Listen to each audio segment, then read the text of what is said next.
Good evening dear students, welcome back to our YouTube channel.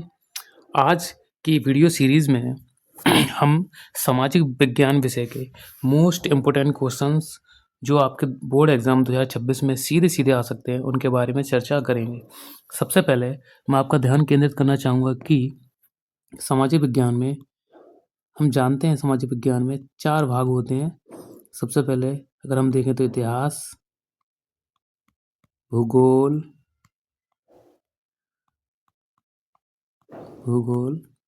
और civics, इसको हिंदी में राजनीतिक शास्त्र बोल सकते हैं। और हमारा चौथा विषय होता है अर्थशास्त्र। ठीक है, आज का हमारा फोकस जो है भूगोल विषय पर रहेगा। भूगोल। तो आज की इस वीडियो सीरीज़ में हम भूगोल के मोस्ट इम्पोर्टेंट क्वेश्चंस को जानेंगे जो सीधे सीधे आपके एग्ज़ाम में आ सकते हैं, और इन्हीं सारे टॉपिक्स को पढ़ेंगे जो सीधे सीधे आपके एग्ज़ाम के लिए बहुत इम्पोर्टेंट हैं।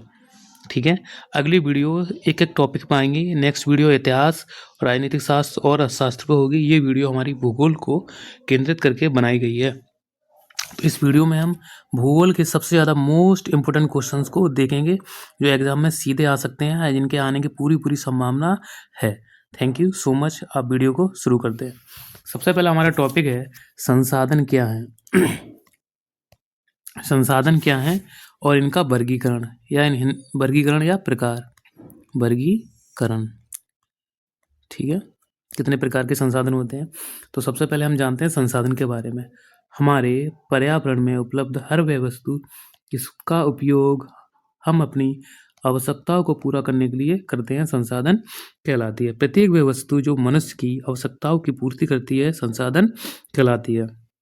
ठीक है, उसके बाद हम देखेंगे संसाधनों का वर्गीकरण। संसाधन के प्रकार क्या होते हैं। तो मूल रूप से संसाधनों को हम 3 भागों में बांट सकते हैं। पहला कौन सा, हमारा प्राकृतिक संसाधन, दूसरा मानव निर्मित संसाधन, तीसरा मानव संसाधन। तो प्राकृतिक संसाधन को हम देखते हैं सबसे पहले। तो प्राकृतिक संसाधन सीधे हमें प्रकृति से प्राप्त होते हैं। सीधे कहाँ से प्राप्त होते हैं? सीधे प्रकृति से प्राप्त होते हैं। जैसे जल, वायु, सौर ऊर्जा, कोयला, पेट्रोल, ये हमें कहाँ से प्राप्त होते हैं? प्रकृति से।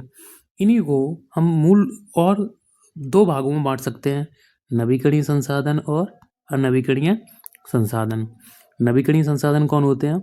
नवीकरणीय संसाधन ऐसे संसाधन होते हैं जिनका उपयोग बार बार कर सकते हैं, बार बार कर सकते हैं,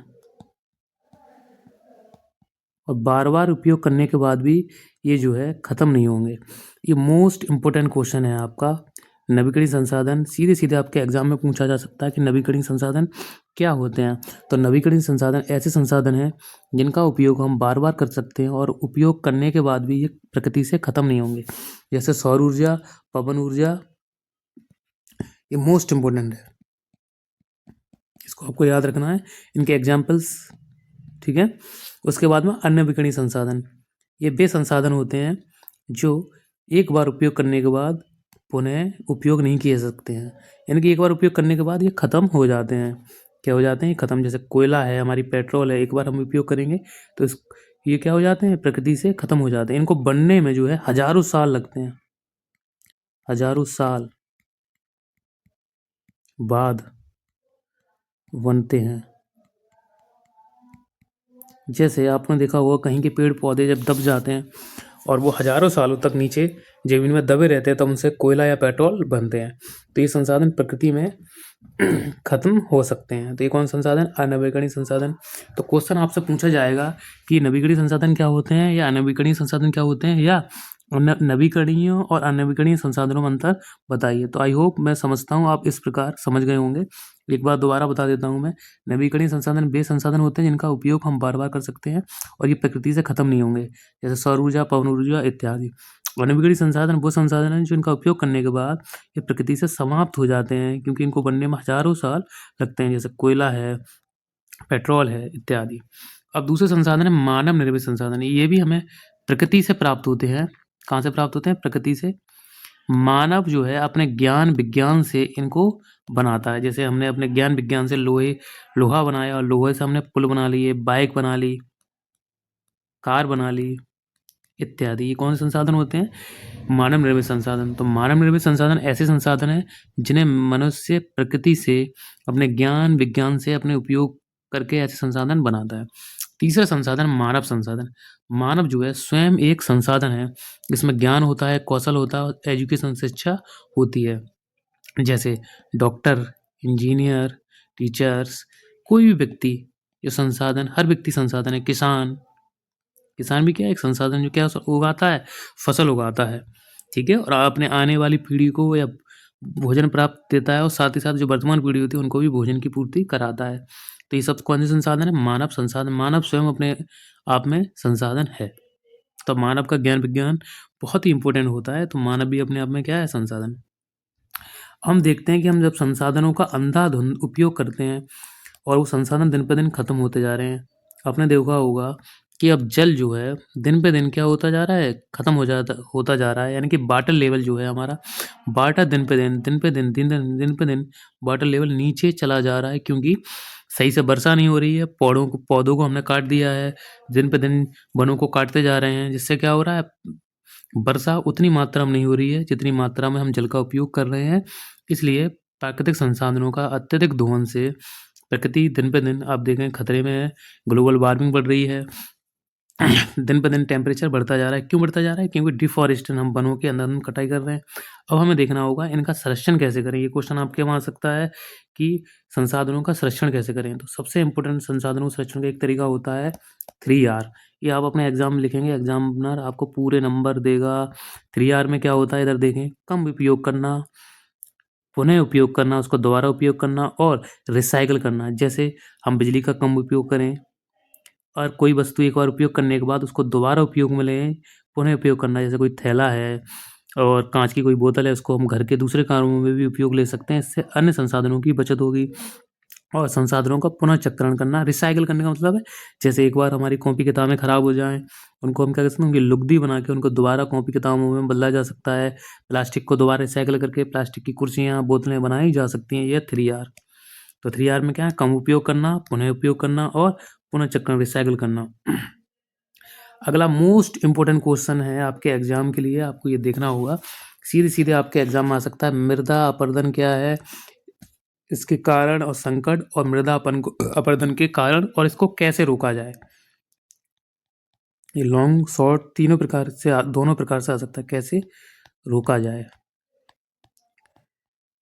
तो सबसे पहले हम जानते हैं मृदा अपरदन क्या होता है, इरेजन क्या होता है।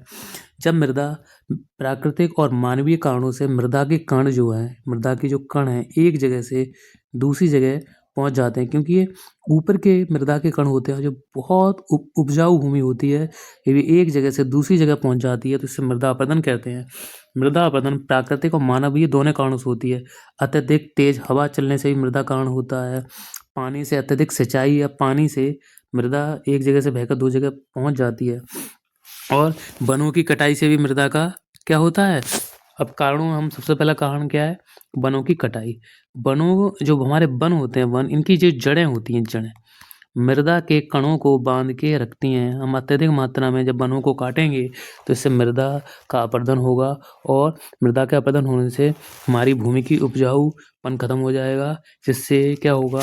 इससे ये होगा कि फसल जो है कम उग पाएंगे। अत्यधिक पशुचारण, जब पशु भूमि पर अत्यधिक चराई करते हैं, इससे भी मृदा का अपरदन होता है, क्योंकि पशु जो है घास को ज़्यादा चरते हैं और घास के चरने से घास जो है उस मृदा क्या हो जाती है? मृदा ढीली हो जाती है और मृदा का अपरदन एक जगह से दूसरी जगह हो जाता है। तो हमें अत्यधिक पशुचारण पे भी ध्यान रखना है। और गलत कृषि पद्धतियों में हमें देखना होगा अत्यधिक सिंचाई या समोच्च जुताई। हम ऐसी समोच्च जुताई का मतलब है हम ढाल की दिशा में ही जब हल चलाते हैं तो इससे मिट्टी का कटाव होता है, इससे भी मृदा अपरदन होता है। अब इसको रोकने का उपाय, इसको कैसे रोका जाए? तो इसके रोकने के उपाय में हमें सबसे पहले देखना होगा, सबसे पहले सीढ़ीदार खेती।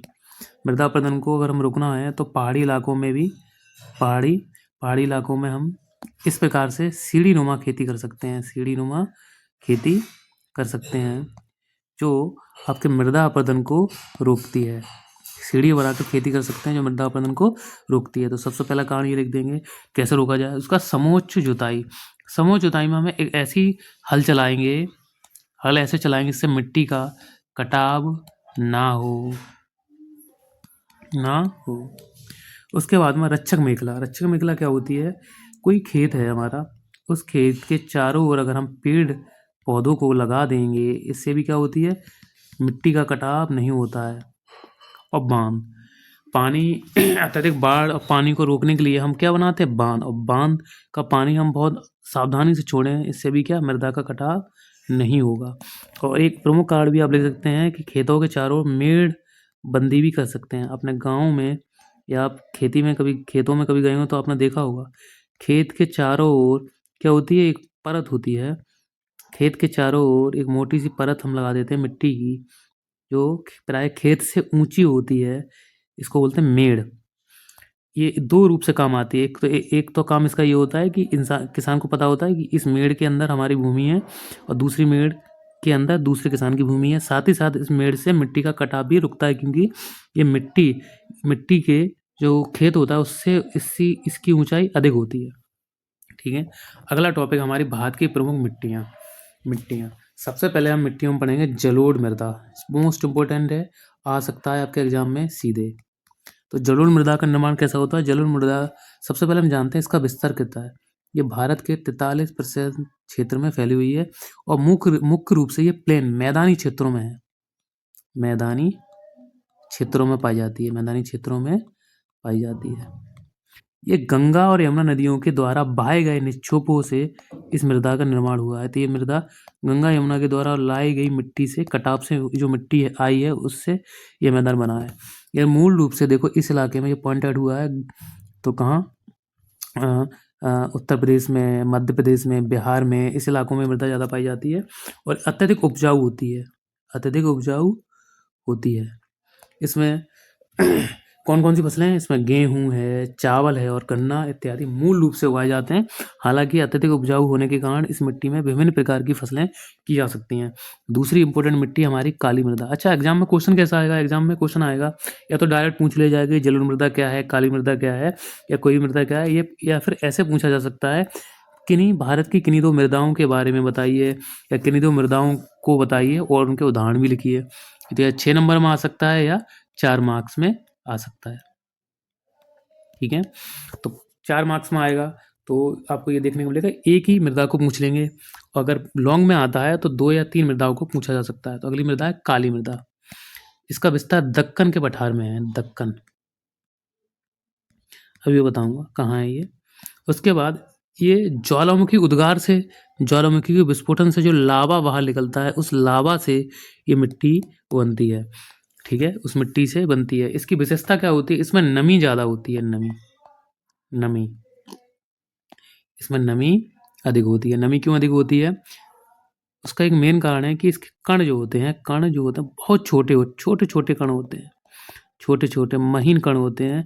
उसी के कारण इसमें नमी ज़्यादा होती है, यानी कि पानी धारण करने की क्षमता ज़्यादा होती है। पानी रिसकर ज़मीन के नीचे नहीं जाता है, इसलिए इसमें ऐसी फसल उगाई जा सकती है जैसे कपास, जिसमें पानी की अत्यधिक आवश्यकता होती है। ये दक्कन के पठार में मूल रूप से पाई जाती है। गुजरात है, महाराष्ट्र है, हिमालय इलाकों में ज़्यादातर पाई जाती है। ठीक है, अगली मिट्टी जो हम पढ़ेंगे वो है लाल मिट्टी, लाल मृदा। ये इसमें लौह की मात्रा अधिक होती है। लौह की मात्रा अत्यधिक होती, ये दक्षिण भारत के ज़्यादातर क्षेत्रों में पाई जाती है। कौन से? दक्षिण भारत। ठीक है, तो इसमें मैलेट्स, मोटे अनाज उगाए जाते हैं, जैसे ज्वार होता है, ज्वार, बाजरा, जौ इत्यादि। अगली जो मोस्ट इम्पोर्टेंट सॉइल है वो है लैटेराइट मृदा।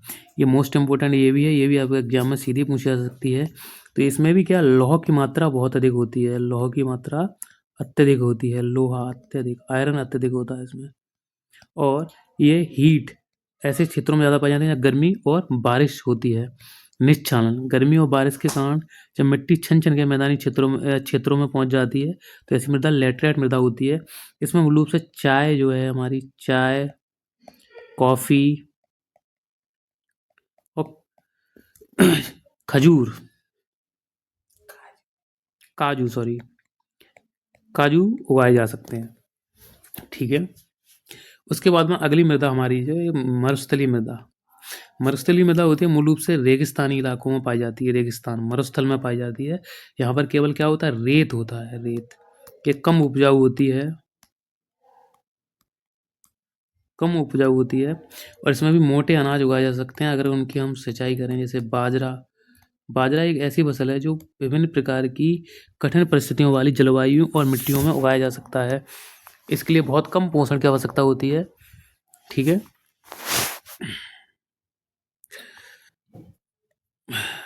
ठीक है।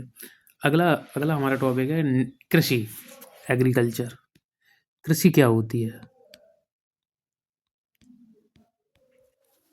कृषि का मतलब है जब मनुष्य अपने ज्ञान विज्ञान से किसी इलाके में या किसी खेत में किसी फसल को उगाता है, तो उसको क्या बोलते हैं, कृषि। तो इसके प्रकार मूल रूप से इसको दो भागों में बांटा जाता है, और दो भागों को भी उनके छोटे छोटे भागों में हम बांट सकते हैं। तो सबसे पहले है जीवन निर्वाह कृषि या निर्वाह कृषि किसे कहते हैं।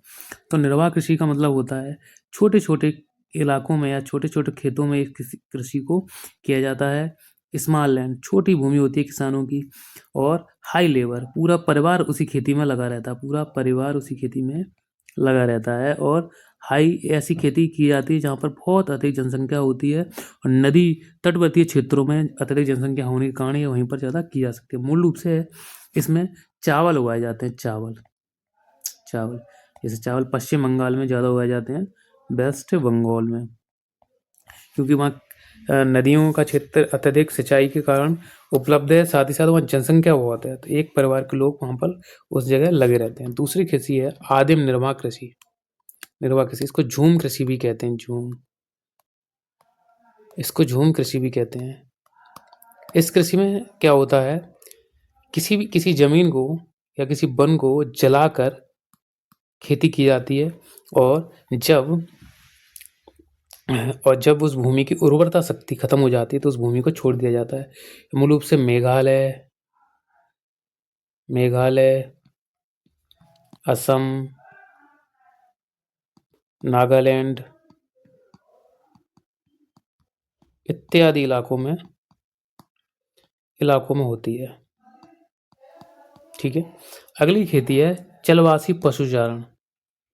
इसमें क्या होता है, किसान जो होते हैं कबीलों में रहते हैं बड़े बड़े, और अपने पशुओं के साथ एक स्थान से दूसरे स्थान पर जाते हैं। जैसे इस फोटो में आपको दिख रहा होगा, ये एक जगह नहीं रहते हैं, अपने पशुओं के साथ एक जगह से दूसरी जगह पर यात्रा कर सकते हैं। एक जगह यहाँ पर इनको दिखता है हरी घास वगैरह बड़ी मात्रा में उपलब्ध है, वहीं पर ये अपने टेंट लगा लेते हैं और कुछ समय के लिए, जब तक कि वहाँ की भूमि इनके लिए इनके पशुओं के लिए चरने के लिए उपयुक्त है, तो वहाँ रहते हैं। और अगर जैसे ही भूमि की उर्वर शक्ति या घास वगैरह वहाँ पर कम हो जाती है तो वहाँ से ये चले जाते हैं। मूल रूप से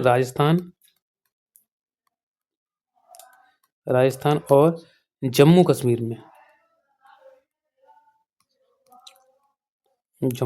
में इस प्रकार की खेती की जाती है। तो इस बार की खेती में मूल रूप से दूध, मांस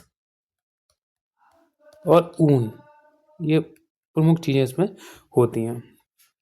अगली कृषि है वाणिज्यिक कृषि। कौन सी कृषि? वाणिज्यिक कृषि। तो इसमें क्या होता है, ये बड़े पैमाने पर होते हैं, और इसमें पूंजी की मात्रा यानी कि अत्यधिक पैसे की आवश्यकता होती है, तो बड़े बड़े पैसे या बड़े बड़े किसान इस खेती को करते हैं। इसमें विभिन्न प्रकार की मशीनों का उपयोग किया जाता है, और बहुत बड़े बड़े 100 हेक्टेयर, 1000 हेक्टेयर या 100 बीघा, हम इसको बोल सकते हैं बीघों में, बड़े बड़े बीघों में खेतों को किया जाता है।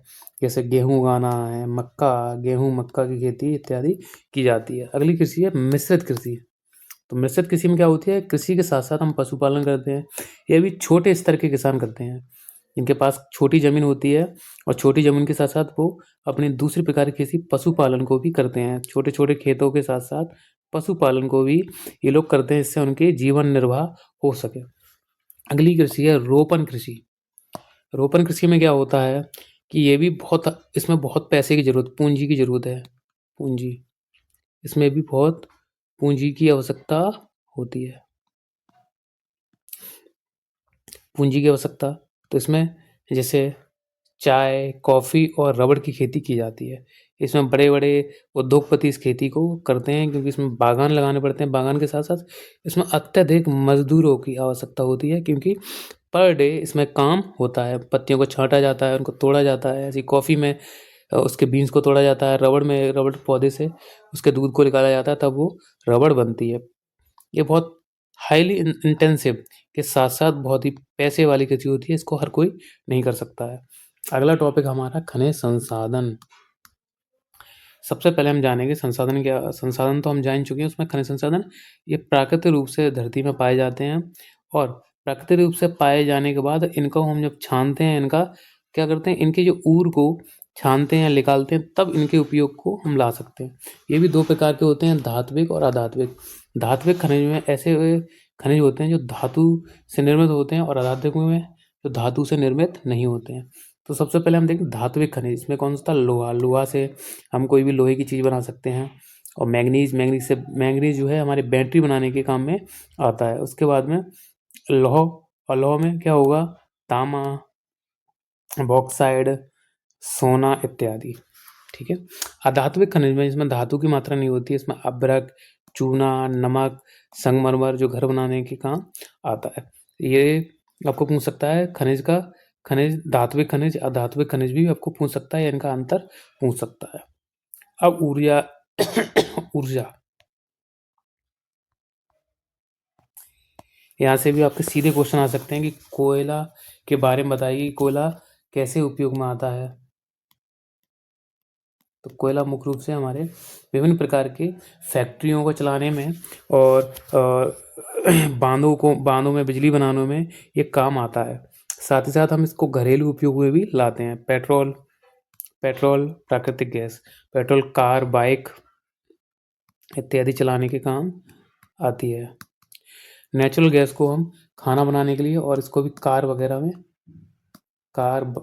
वगैरह में उपयोग करते हैं। जैसे एलपीजी कारों में भी होती है, और सीएनजी भी होती है। हालांकि जो एलपीजी होती है वो घरों में खाना बनाने के काम आती है, जो हमारे गैस के सिलेंडर में खाना बनाने में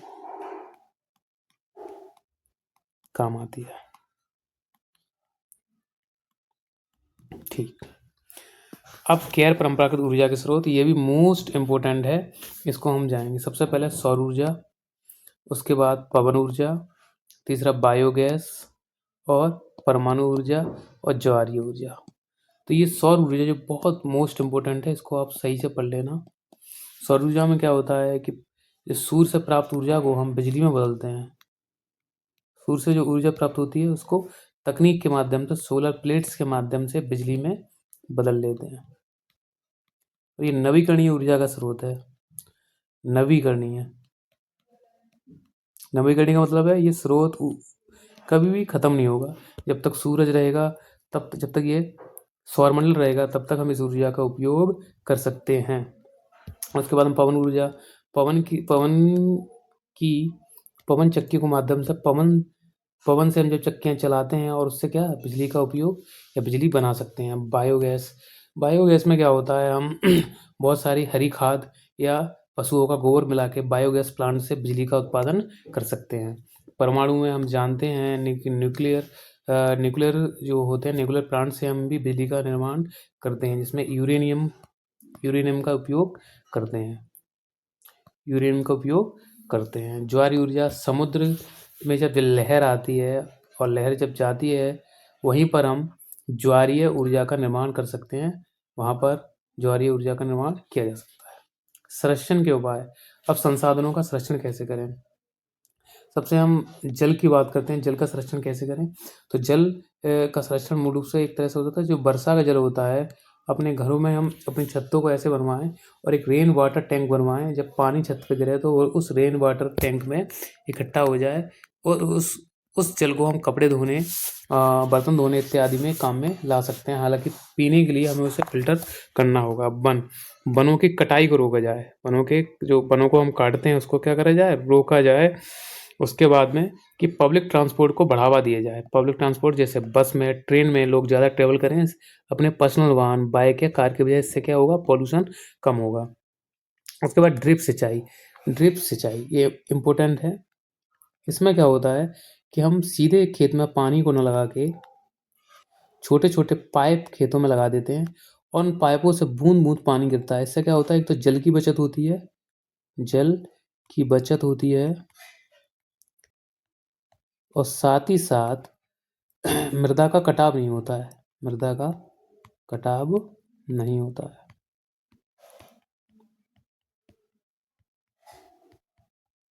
हालांकि इसकी तकनीक जो है बहुत कठिन है, इसलिए कहीं कहीं इसका बड़े स्केल पर इसका उपयोग नहीं हो रहा है। इसका सरलीकरण जब इस तकनीक का होगा तब ये मूल रूप से किसानों के पास आएगी। प्रोटेक्शन ऑफ नेशनल पार्क, जो हमारे नेशनल पार्क होते हैं उनका रख रखाव किया जाए। नेशनल पार्क क्या होते हैं, एक ऐसी जगह, ऐसे स्थान होते हैं जहाँ विभिन्न प्रकार के पशु पक्षी पेड़ पौधे होते हैं और ऐसे नेशनल पार्क का क्या किया जाए, रखाव। मूल रूप से पुराने बल्बों के उपयोग की बजाय हमें एलईडीज का उपयोग करना चाहिए, क्योंकि एलईडी बिजली को कम लेती हैं और इनकी रोशनी ज़्यादा होती है, साथ ही साथ बिजली को भी ये कम उपयोग करती हैं। शिफ्ट टू सोलर, अब हर घर में हमें क्या सोलर पैनल लगाना चाहिए। हालांकि इसकी तकनीक महंगी है और इस चक्कर में सरकार क्या देती है, सब्सिडी भी हमें देती है कि 1 लाख रुपए में आपको जमा करने होंगे और बाद में आपके 70,000 या 80,000 रुपये वापस आ जाएंगे। इससे क्या होगा कि हम जो मूल रूप से जो बिजली आती है, कार बिजली जो बड़े बड़े बांधों से बनती है, उस पर हमारी निर्भरता कम होगी और सोलर पैनल लगाने चाहिए। अब एक कोट है महात्मा गांधी का, इसको आप संसाधन के सेक्शन में लिख सकते हैं अपने क्वेश्चन पेपर में। इससे एग्जामिनर आपको बहुत अच्छे नंबर देंगे। जैसे हमारे पास हर व्यक्ति की आवश्यकता पूर्ति के लिए बहुत कुछ है, लेकिन किसी के लालच की पूर्ति नहीं की जा सकती है। ये बिल्कुल ठीक बात है कि हम हर व्यक्ति की ज़रूरत तो पूरी कर सकते हैं, लेकिन उसके लालच को कभी भी पूरा नहीं कर सकते हैं। तो संसाधनों के संरक्षण में हमें इस टॉपिक को करना चाहिए। तो मोस्ट इम्पोर्टेंट क्वेश्चंस में आपको देखना होगा, इन क्वेश्चंस को आप तैयार करें। इस टॉपिक में हमने आपको बताया संसाधन क्या है, संसाधन क्या है, उनका वर्गीकरण ये मोस्ट इम्पोर्टेंट है। इसको आप अच्छे से याद कर लेना इस वीडियो देख के, और आप लिखना चाहें तो उसको लिख भी सकते हैं। दूसरा क्वेश्चन है हमारा कि मृदा अपरदन क्या है, कैसे होता है और इसको कैसे रोका जाए, इसको कैसे रोका जाए। तीसरा कृषि व उसके प्रकार।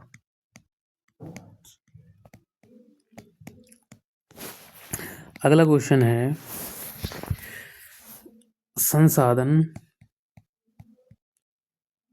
संरक्षण। ठीक है, ये 4 टॉपिक्स आप अच्छे से तैयार कर लें और आप देखेंगे मोस्ट ऑफ द क्वेश्चंस जो हैं आपके, क्वेश्चन आपके यहीं से होंगे, आपके इन्हीं टॉपिक से होंगे। ये मृदा अपरदन वाला क्वेश्चन बहुत इंपॉर्टेंट है, संसाधन वाला बहुत इंपॉर्टेंट है, साथ ही मृदा के प्रकार, ये तो मृदा के प्रकार इसको अच्छे से याद कर लेना। जैसे जलोढ़ मृदा, काली मृदा और लैटेराइट मृदा,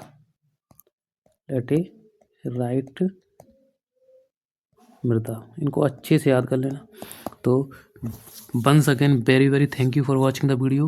Good evening once again. Please do subscribe and like our video if you like the video. Thank you so much. Good evening. मिलते हैं हम नेक्स्ट वीडियो में, और अगले वीडियो में हम किसी अन्य टॉपिक को लेंगे, जैसे इतिहास, अर्थशास्त्र या राजनीतिक शास्त्र के किसी एक टॉपिक को लेंगे, और उसके मोस्ट इम्पोर्टेंट क्वेश्चन जो आपके एग्जाम में आ सकते हैं उनके बारे में बात करेंगे। तो thank you so much. Very